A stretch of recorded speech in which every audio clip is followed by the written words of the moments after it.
واپسی کی چڑھائی کے دوران مقامی پورٹر بہادر میرے آگے تھا۔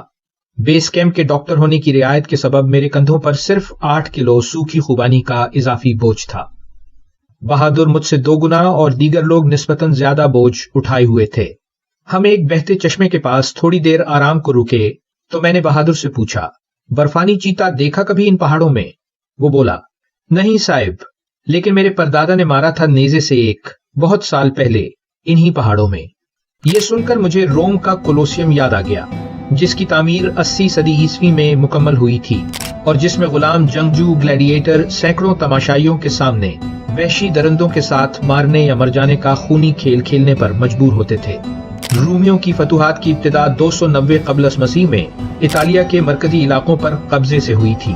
تقریباً 400 سالوں بعد یعنی 117 صدی عیسوی میں یہ فتوحات اسپین سے لے کر خلیج فارس تک اور انگلستان سے لے کر شمالی افریقہ تک پھیل چکی تھیں۔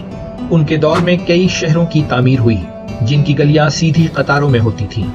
وہ اس زمانے کی واحد ترقی یافتہ قوم تھے جس نے تعمیرات میں بڑے پیمانے پر کنکریٹ کا استعمال کیا، محرابی طرز تعمیر کا آغاز کیا اور انہیں آپس میں جوڑ کر عظیم الشان عمارتیں بنائیں۔ چیتے کا فکر چھوڑو صاحب، چائے پیو۔ بہادر موقع دیکھ کر چائے تیار کر چکا تھا۔ میں دستانے اتار کر گرم کپ کی حدت سے لطف اندوز ہونے لگا۔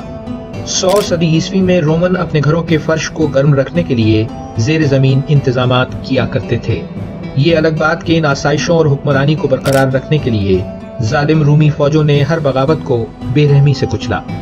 ادھر دوسری جانب اشوکا نے 238 سے 273 قبل مسیح کے دوران پہلی بار سارے ہندوستان کو زیر نگین کر کے ایک وحدت بنایا۔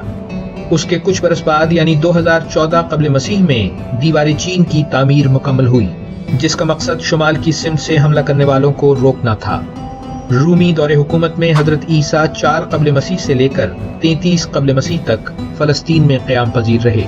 مصلوب ہونے کے بعد ان کے پیروکاروں نے عیسائیت اور ان کی تعلیمات کو سلطنت رومی کے زیر اثر علاقوں میں دور دور تک پھیلا دیا۔ جاری ہے ویلیو ورسٹی۔